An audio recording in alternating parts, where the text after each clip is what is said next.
김건희 여사께서 그러니까 최근 공식 행보들을 이어가고 계셨거든요. 그러니까 가장 최근에 이슈가 됐던 건 마포대교 지시 사건 뭐 이런 거 같아요. 그러니까 김건희 여사께서의 공식 활동에 대한 여러분들의 견해가 궁금한데요. 그러니까 공식 활동 뭐 여사의 활동이니까 이어가야 한다. 동그라미. 조금 자제하고 지금 김건희 여사의 이슈가 좀 많을 때는 좀 자제하고 국민들 앞에 자숙의 시간을 보여주시면 좋겠다. 하나, 둘, 셋. 이번에 이렇게 갈렸네요. 이번엔 어느 분부터 말씀을 좀 이어가 볼까요? 우리 허정민님? 저요? 네. 그러니까 제가 아까 말했던 거랑도 사실 이어지는 건데요. 네.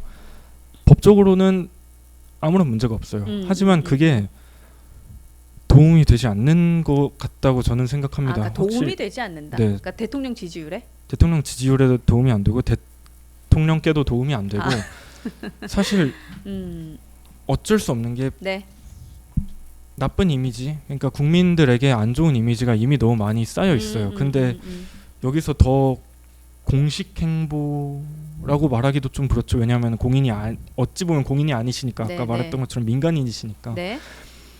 근데 공식 행보를 이어나가는 게 과연 도움이 될까 싶고 그리고 사실 말씀을 당선되기 전에 하셨었단 말이에요. 네. 조용히 내조만 하겠다라고 네. 말씀도 하셨는데 저는 솔직히 이해는 가지 않아요. 왜냐하면 그쵸, 문제가 되지 않는다고 해서 굳이 네. 빠르게 달려가서 노약자석에 앉고 임산부석에 앉을 필요는 없다고 생각하거든요. 전 그래서 안 하시는 게 도움이 되지 않을까. 네. 그러니까 그런 대통령과 대통령 지지율에는 네. 그냥 조금 자제하시는 게 좋겠다. 네. 네.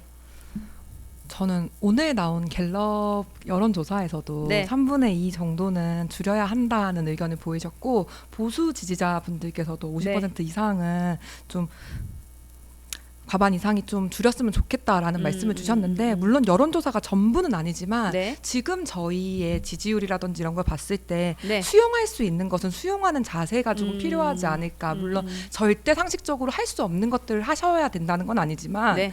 좀 수용할 수 있는 것들은 수용하는 자세의 그런 측면에서도 좀 필요하지 않을까 싶고요. 사실 여사님께서 그 마포대교 가셨을 때도 네. 안전을 위해 필요한 조치를 했다고 하더라도 네.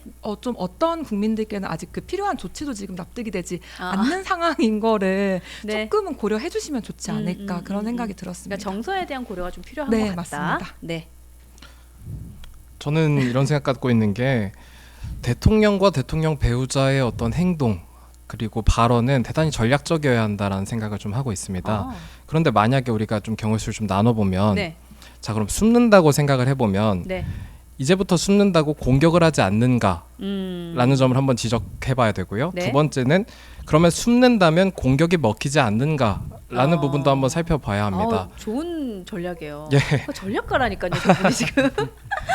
우리가 임기 동안 대통령의 배우자께서 활발히 활동하신 적도 있고 네. 활발히 활동하지 않았던 적도 있습니다.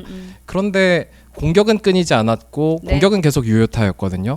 그렇기 때문에 행보를 숨기지 않는가가 중요한 것이 아니라 네. 어떤 행보를 보이는가가 중요한 것인 것 같아요. 다만 이제 단독 행보라는 것은 네. 여사에게 씌워져 있는 좀 다른 어떤 프레임을 강조할 수 있는 측면이 있기 때문에 네. 좀 조심할 측면이 있지만 대통령과 함께하는 동반 일정 같은 경우는 숨을 이유가 전혀 없다 이런 생각을 하고 한 가지만 더 말씀드리면 네. 몇몇 행사에서 네. 대통령과 영부인의 그 대통령 배우자가 함께 이제 동행하는 그런 일정들을 보면은요 네. 실제로 보면 대통령 배우자께서는 본인이 주목받고 싶어하지 않으세요. 그리고 오히려 계속 대통령의 그런 걸음걸이나 보면서 네. 본인이 조금 더 한 발짝 뒤에 걸으려고 하고요. 좀 숨으려고 하는 것이 있더라고요. 네네. 그래서 오히려 숨는다면 아예 그냥 이 화면에서 사라지고 국민들 기억에서 사라진다면 네. 민주당의 공격에 제대로 대응할 수 없겠다라는 좀 생각을 하고 있습니다. 네, 그것도 참 새로운 시각이고 일리가 있다라는 생각도 좀 드네요. 저도 그 앞서 질문에 대한 답을 좀 이어가는 느낌인데요. 네. 사실 그 여사님에 대해서 대통령 배우자에 대해서 네. 사실 국민 여러분들께서 대통령을 선출하고 그러면은 사실 대통령 주변 분들에 대한 기대도 사실 알게 모르게 하는 게 현실입니다. 그렇다 보니까 사실 여사님이 어떻게 행동을 하시는지, 네. 그러니까 대통령 배우자가 어떻게 행동을 하는지 안 하는지에 대한 국민들의 그런 기대감이 사실은 있다고 볼 수밖에 없는데요. 그럼 어떠한 방식으로 그런 기대감을 충족시켜 줄 것이냐 그런 부분에 대해서 정치권에서 조금 아까 말씀드렸지만 좀 논의가 필요하고요. 네. 이게 영원하게 뭐 만약 다음 대선에서 정권 재창출이 되고 네. 아니면 혹시 정권이 뭐 교체가 된다 하면 안 돼요. 뭐, 죄송해요. 제가 갑자기 속마음이 나왔어요. 죄송합니다. 네. 뭐 어떤 경우에 쓰든 근데 그 다음에 온 대통령의 배우자에게 네. 그냥 숨어만 살아 있어라. 어떤 행보도 하지 말아라. 네. 이렇게 하면은 어떤 그 배우자가 편안하게 5년의 삶을 보낼 수 있을까요? 사실 여기 상금 부대변님도 이제 새 가정을 꾸리셨는데 어떤 역할로 인해서 네. 이제 어떻게 보면 배우자분이 어떻게 뭐 5년을 좀 쉬어야 된다. 아무것도 행보를 못 하게 된다.